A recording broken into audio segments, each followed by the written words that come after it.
Welcome to another episode of the Who Cares About That video podcast presented by the Council on Anti-Racism and Equity, aka CARE. My name is Zanai Leon, and I am joined with my colleague, Teresa Kaheen, and we're going to talk a little bit about some of the conversations we've had with our fellow colleagues here at SOM. So, Teresa.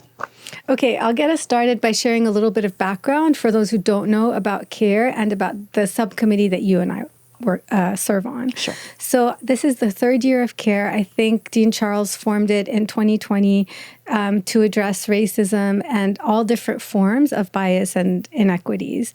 And so it's about a dozen people on average, and it includes faculty, staff, students, where people just are able to gather and think about what are some ways that we can address these really difficult issues and help improve SOM and make it more inclusive and equitable. So every year, this is my second year. I think it's your third year. About you 2.5. joined like halfway through the first year. And so it's really up to us, to the people who were chosen, I think it's by the dean every year, to serve on the committee, to think about how are we going to organize our time and prioritize to take action. So you and I ended up on this committee this year because we were interested in working on community and culture. Like, what is the culture of SOM and how can the organizational culture be more inclusive and equitable? And I think the other couple of committees, there's one right now working on procurements, like procuring from New Haven suppliers. And there's one working on things related to the curriculum, I think like cases and stuff. And so I think it's really cool that what we do as a council cuts across all different parts of SOM. Like it cuts across academic stuff, HR stuff, social things. So I think it goes across the verticals and kind of already we're breaking silos just by working together, which is one thing that I've been reflecting on. And then our committee, so it's the two of us, Natalie Robolino from Career Services and Monique Rainford, who is an executive MBA student and also a physician and author.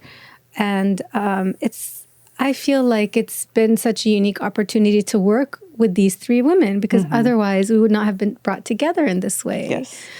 And at our first subcommittee meeting this year, I remember when we were like, okay, great, how are we going to fix SOM culture? Yeah. I think it was Monique who asked the question, well, what is culture? What do you mean by culture? What does that word mean to you? And that's where we got the idea of like, okay, well, before the four of us sit around talking about how we're going to improve, strengthen culture, why don't we ask community members what SOM culture means to them?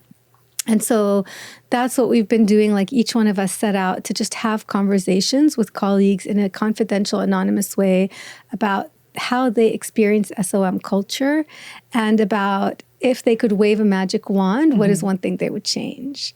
So do you want to go first? What are some of the things you've been hearing? Well, I was able to speak to some current students, actually. And I know we also benefit on the council from having some alumni representation, too. Yeah. Oh, that's true. Alumni as well. And so we're in this really unique place where we can get feedback from a student experience 10 years ago sometimes, and then compare that to a student experience now. And so I spoke to a first-year MBA student, and one of the things they actually mentioned was that they like having honest and difficult conversations, and they think that, we just as a collective could do better at what we're doing with that. And then there's also a lot of division and disconnect between the communities. So as a student, for example, they know who their faculty members are. They know who their professors are. But outside of that, maybe they do or don't, just depending on the professor themselves. And then many of them noted that they don't engage with staff members organically. Like they have to go out of their way to meet and engage with staff just because the natural or current systems that exist don't really facilitate that kind of connection. And so, in my office, for example, we do work with plenty of students. And so that does give me a sense of, I guess, privilege, if you will, with student experiences. But there are plenty of colleagues who I know that don't even know that there are plenty of student events that are actually open to the whole campus community that they as staff members could be attending and participating in. And so I don't know what that looks like. I have no problem speaking to people and, saying hello and meeting folks, but that's not how everybody, gets down. And so that was kind of surprising to me because if you hear, I guess, the the stories or the overarching narratives that are being told, you would think that students simply don't care. They just want to go to class and just go home. But in actuality, there are plenty of them that want to learn about the people who exist and make this building what it is, and or who are making their MBA or just business management school experience what it is. It's really interesting you mentioned staff going to events, because that is one of the things I heard in my conversations as well from a staff member who is pretty involved, but has also heard the same kind of feedback. And she brought it up from a staff perspective in terms of when events are organized. It's one thing to say, well, first of all, sometimes they weren't sent out to certain staff, know, and the misperception was like, oh, they don't have emails. That's actually not true. Everybody who works at Yale has a Yale email. And so she actually made it a point to make sure that everyone was being included in invitations. But she mentioned you need to take it a step further, because it's one thing to organize an event and just send out an email about it. A, people get a lot of emails, they're not going to pay attention. B, if you feel that this event was not intended towards you or made towards you, it's really just it doesn't really have that much meaning. I mean, it helps that you were emailed, but what has even more meaning is if this event was designed with the intention of you attending it and that you're part of the target audience. I think sometimes we all have these mental perceptions of like, this is for students, this is for staff, this is for faculty, and I think that's one thing we could do better at, is thinking about no, it's for the entire community and everybody has something to take from it and something to give to it. So it's interesting that came up from a student and from staff. And I hear that a lot, the communication kind of, I guess, barriers or systems or processes that we have. And that's just something that's even today come up in a lot of conversation, separate from what you and I are talking about. Just like in your workday, came up already today? Because actually I am someone who was invited to an event verbally today that there was allegedly an email that went out about it, but I can't find it in my inbox.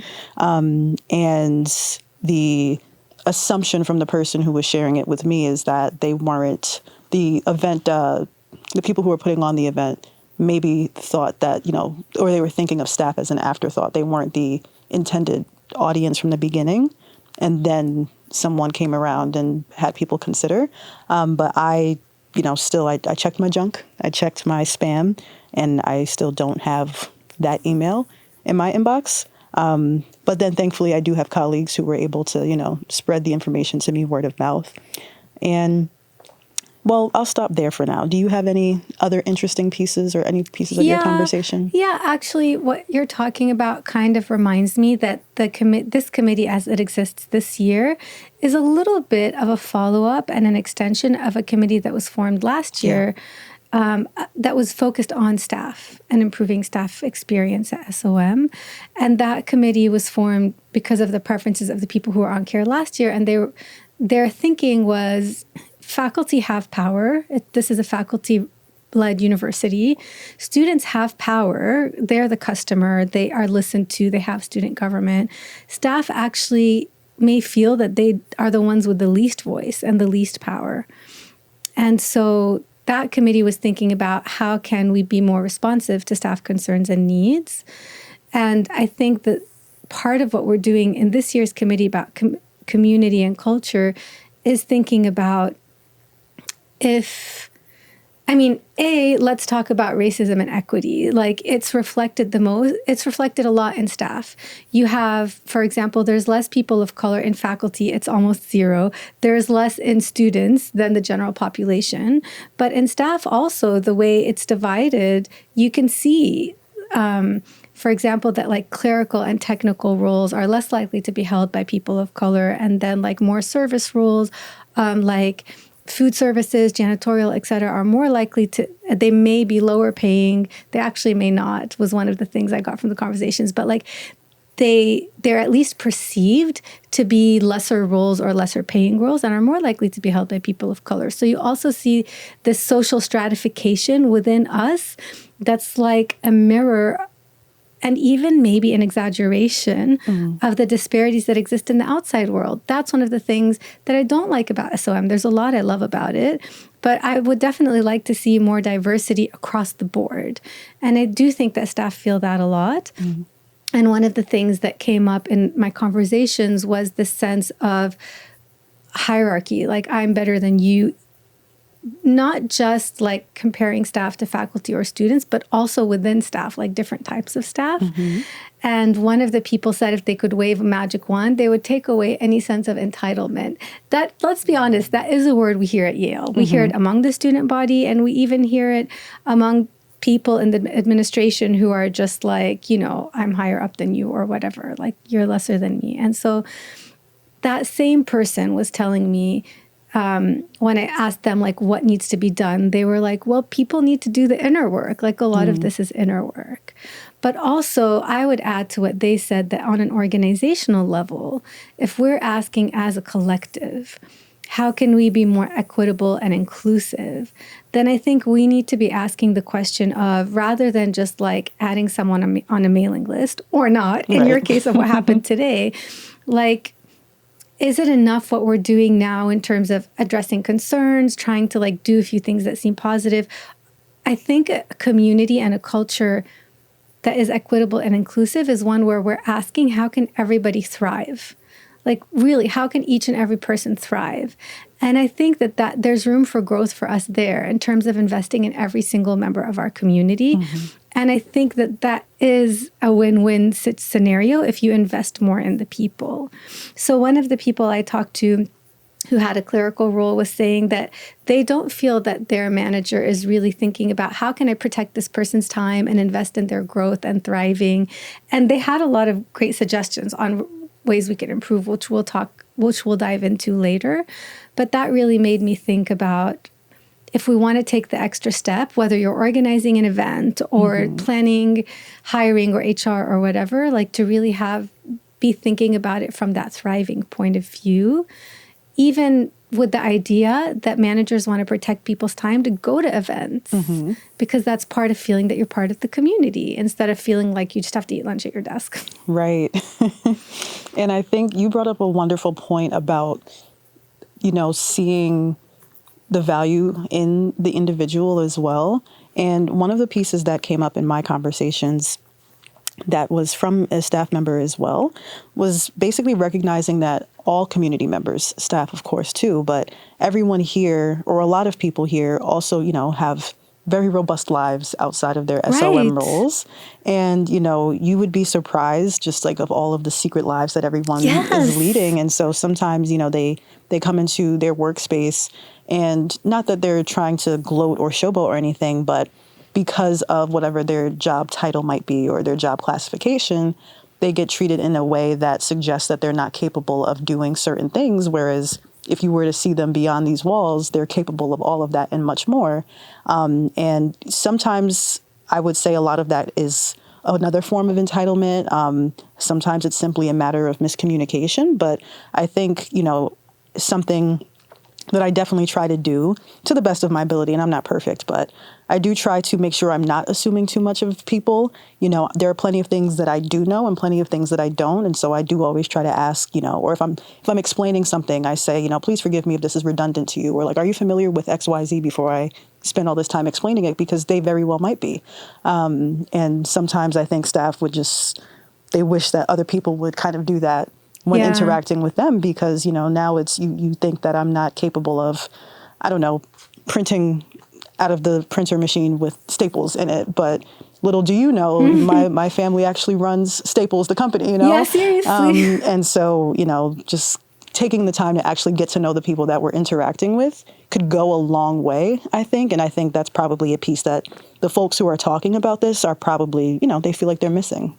Yes. I remember meeting someone from IT who does like theater after work. Like they go and they act in plays. They have like a community theater or troupe or something. And then someone from communications who writes books and novels and short stories, not just communicating for SOM. And I think it is possible for us to set a culture and a tone in our community where we are trying to get to know the full human, not just the person in this work outfit doing this role, but recognizing like there's a really rich human behind this facade. Right. It's a beautiful thing. And one of the people I talked to mentioned that. They said, I heard this word several times, humanity, just that connecting with our humanity is so important. Yeah. I think seeing the whole human is something that anyone can improve at if we set it as a priority, an organizational priority. I agree. And I think, there's plenty of stigmas, I'm sure, about a business school. There's probably stigmas about the students and the types of people who, are getting their education here, the type of people who teach here, the type of people who work here, just because it's a business school.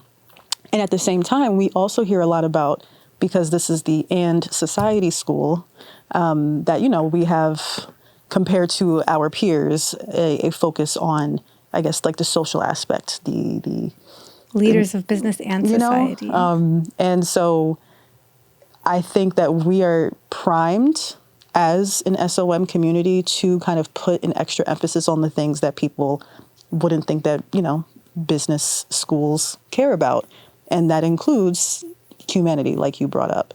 And so I don't know what that looks like, but I'm sure we work in a place with plenty of smart people. We can figure something out. Well, you work in the Office of Inclusion and Diversity, so you think about this a lot.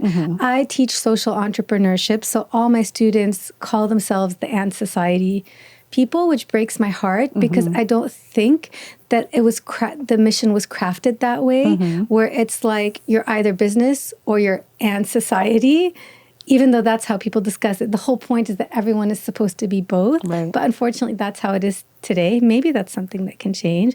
But if you and I were to put our brains together and just use our imagination, I think we could come up with a world where instead of people feeling that in order to be perceived as successful or to be perceived as serious, then they have to follow a certain mold or look like a certain thing based on what other people look like or act like who are currently perceived to be successful, like wear a suit and a tie and whatever, for example.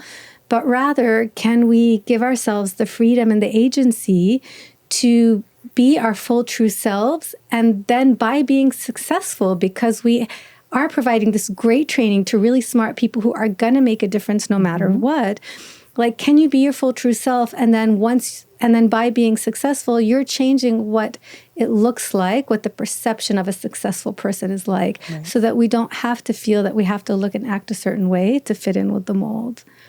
I agree with that. And that's an example of something that I believe to be, not exclusive to SOM. I feel like a lot of people in a lot of spaces have trouble showing up authentically.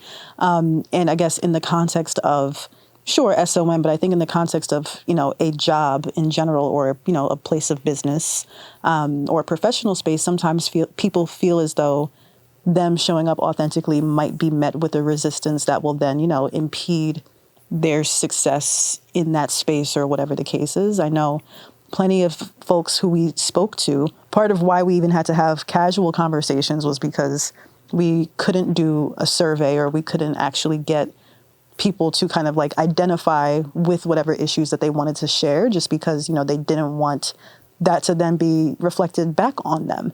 And so I don't have the answer for it, but I think that was a common theme that came up with my colleagues. But like I mentioned, that's not an SOM exclusive issue. Plenty of people in a lot of different spaces feel as though they just can't be who they are because they're not going to be accepted at worst or at best, and at worst, they'll actually get punished for it. Yeah. The other day, I had a CEO come to class who just raised $9 million and is clearly a successful entrepreneur, providing mental health, digital health to pediatric patients and mostly people of color. And she said that when her team was trying to use ChatGPT to create like an image of her, they typed in CEO. Of course, they got a white male. Then they were like, okay, type in female CEO. So of course, they got a white female. So then they're like, okay, type in female CEO of color. So then they got a woman of color. And then they were like, okay, type in all that plus someone wearing a hijab. And then they got someone wearing a hijab because she's Muslim and she wears a headscarf. And that's the last thing you think of when someone tells you, oh yeah, a digital health CEO who just raised $9 million, but she's just being herself and changing perceptions. And I think that's what I want members of our community to do as well. And that's not, I don't want to say that's why I brought her into the classroom. I brought her in because she's a successful CEO. But I do feel happy and proud that I was able to bring someone in who changes perceptions of what that might look like. And that's another great point, because one of the other things that this council works on is the Donald H. Ogilvy Colloquium, where we bring in specifically underrepresented leaders to talk about their experiences. And when we've invited the last 2 sessions, specifically last year's session, all 3 of our panelists to some degree responded to the invitation with some form of, "Are you sure you were reaching out to me?" Oh, wow. And that was, I asked them about that when they came, and they were honored to be invited. They loved their time here, but I guess none of them really considered themselves to be on the traditional business career path. All 3 of them very successful in their own fields and in their own rights, but they were like, oh, we're just, we're not on Wall Street. We're not financiers. One of them is a screenwriter.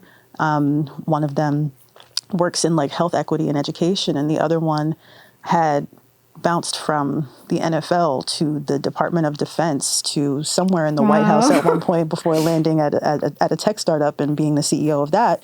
And so we all thought that was interesting when we were reading and learning about them.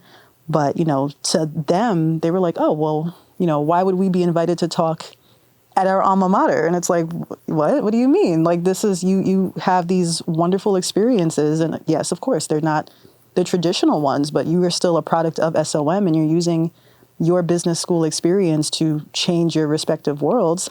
And none of you, I guess, all of your resumes and your career paths, they all look so different. But that's the very thing that attracted us to invite you. And so, you inviting that CEO to your class, I imagine, has a similar effect. But then also, I think it's important because not even just to kind of change or challenge perception necessarily, but I think it's also meaningful for the students in the class who, maybe perhaps have similar goals, but to them, they also might be secretly thinking to themselves, well, how could it be me? I don't have XYZ experience, or I don't look the part, or, I don't follow the traditional path. So why would this type of success meet me? Whereas why wouldn't it? That's the question I have, so. Yeah. And you're reminding me of a former student of mine whom I mentored through the program on entrepreneurship, who I think this vodcast was his idea, Jordan Rose. He was a member of the inaugural CARE Council. And the reason he wanted this vodcast to take place is because he felt it could be an opportunity for people to share those stories and to just be themselves. And he's a founder of a startup called InnoSight, where he helps organizations through data analytics break down their racism, inequities, and other forms of injustice. And his goal is not only to do that work, but also to do it in a way where he's changing perceptions and breaking stereotypes and stigmas. Like, it means a lot to him to not have to dress in the same way as someone else, because he likes to dress all glittery, and he self-identifies as a queer Black male, and he just wants to be his full self and be proud of that.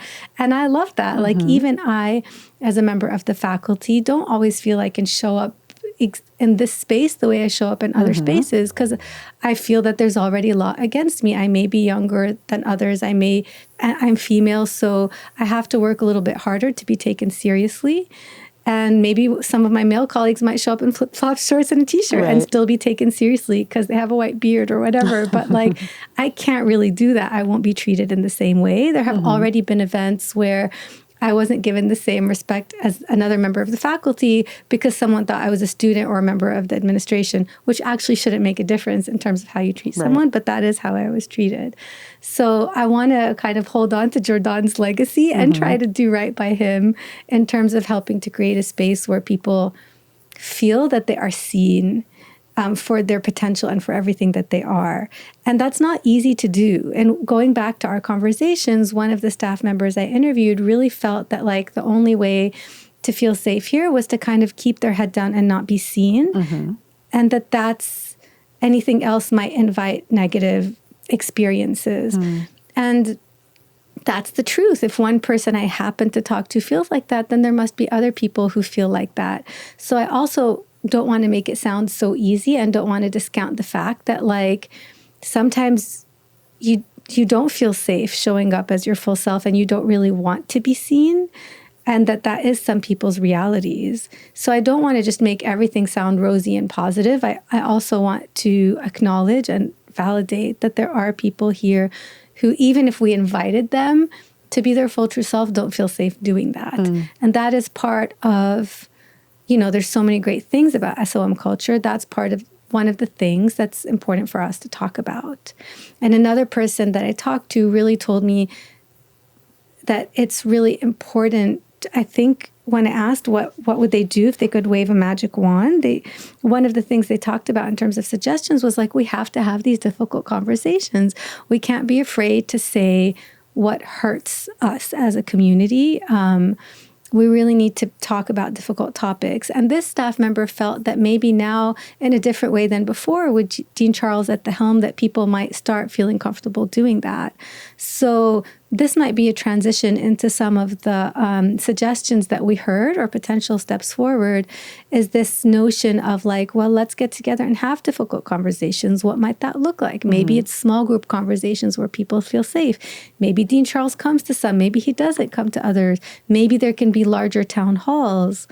And I know that one thing that holds people back from having difficult conversations is that they feel, well, then they have to do something about it. They can't just air it out and not take any actions. Right.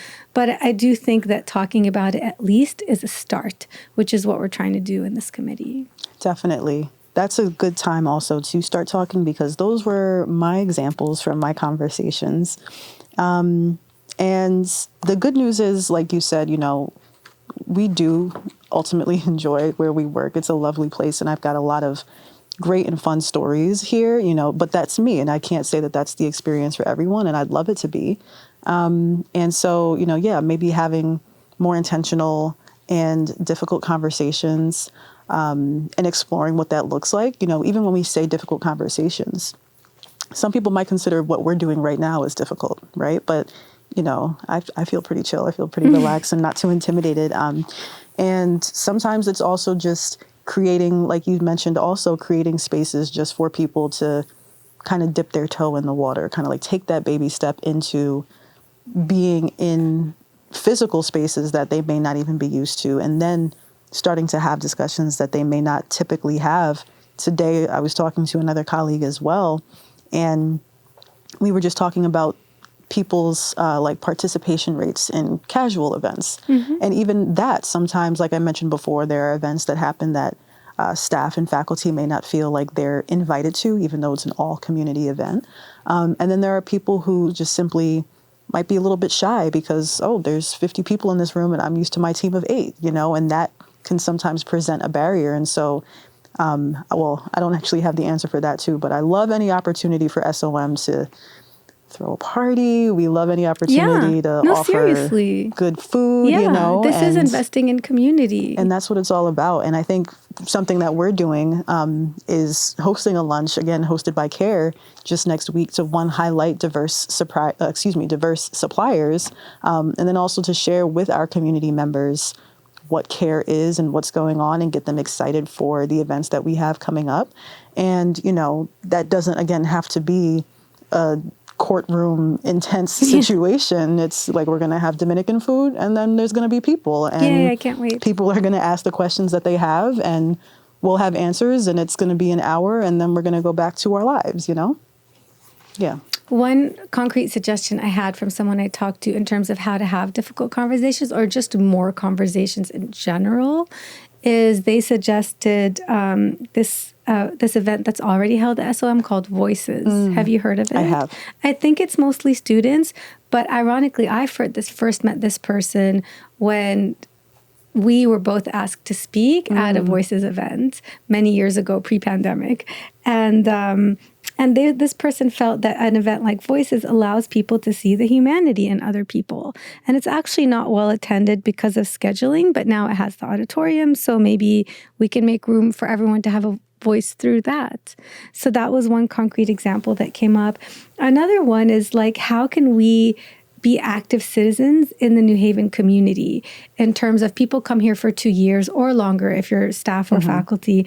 But like when we're doing orientation or volunteering or just participating in local organizations, like how can we think about what is our actual impact while we're at SOM on business and society here in our community? And that it has to start inside. It starts inside this building and also inside our community. And this person was really thinking, like, how can people spend their dollars here? Like, we're in an institution that thinks about capitalism. Like, if you think about the flow of money and where the dollar moves, it doesn't stay in the Black community in New Haven and other parts of the city that isn't right here on Whitney Ave where we stay. Especially when people are told that certain parts of the city are not safe. So you're creating those expectations of them versus us and safe and not safe. And so that's something we can also think about in terms of how we place ourselves in our community. Like you can't say we want to have a diverse community in this building and a safe and equitable community in this building and then not practice that within our local community. And so another person was saying, so I mentioned the inner work, I mentioned connecting with humanity. That word humanity came up a lot, having these conversations. And then another one was, can we find ways to collaborate across silos? So you mentioned at the start of the conversation, sometimes things are just really siloed. Like you have groups of people that don't necessarily talk to each other, that they're just doing work or taking classes with certain people. And so finding ways to collaborate, like what we do at CARE, is a great way to break those silos. So just let me give a hypothetical example. I don't even know if this is applicable, but let's say like executive education wanted to have more diversity. It's like, great, why aren't they talking to OID, for example? Like these are two parts of the community that might not be talking to each other that could. So then you're collaborating, you're working together, you're getting to know each other, and you're breaking silos. Another suggestion that came up is like, can you have, for example, a path for social mobility within SOM? If someone comes in to work as a food administrator, can they have training to cross over to management administrator? And so that way you're changing the composition within SOM and the roles that you're seeing. And a third suggestion was, could you have mandatory management training on staff development, what supporting your team and your staff looks like for the managers within staff, standing up for people in terms of how they use their time. This came up a little bit in the sense of, can they use their time to go to events? Like, what makes them thrive? And if we were going to have this kind of training for managers, the curriculum could be something that everyone takes part of, which is another way to collaborate and work together and get to know each other. So you could have like an anonymous employee survey for different types of staff. I don't know how you designate them, CNT, MMP. And then you could take the top 5 issues and work on them. And then we would be able to say, I mean, like not we, but someone would be able to say, this is the issue, this is what we've done, this is how we're implementing and tracking it. So there's so many concrete steps we could take to address these issues, because a lot of what we've talked about today might feel like it's intangible or like we're overly simplifying people's experiences. And I don't think that, or being overly optimistic. And I don't think any of those things were our intentions. It was just to share some of the conversations that we've been having with members of our community, share some of their stories and their voices. And then I think we need to keep having these conversations and think about what are some steps we can take to address the issues that have come up, or follow up on the suggestions that have come up, to build community, to have different touch points with people. So yeah, those were just some of the thoughts I have after hearing people's experiences and their suggestions. Yeah. Thank you. I think that's really important. And I think we also covered a lot.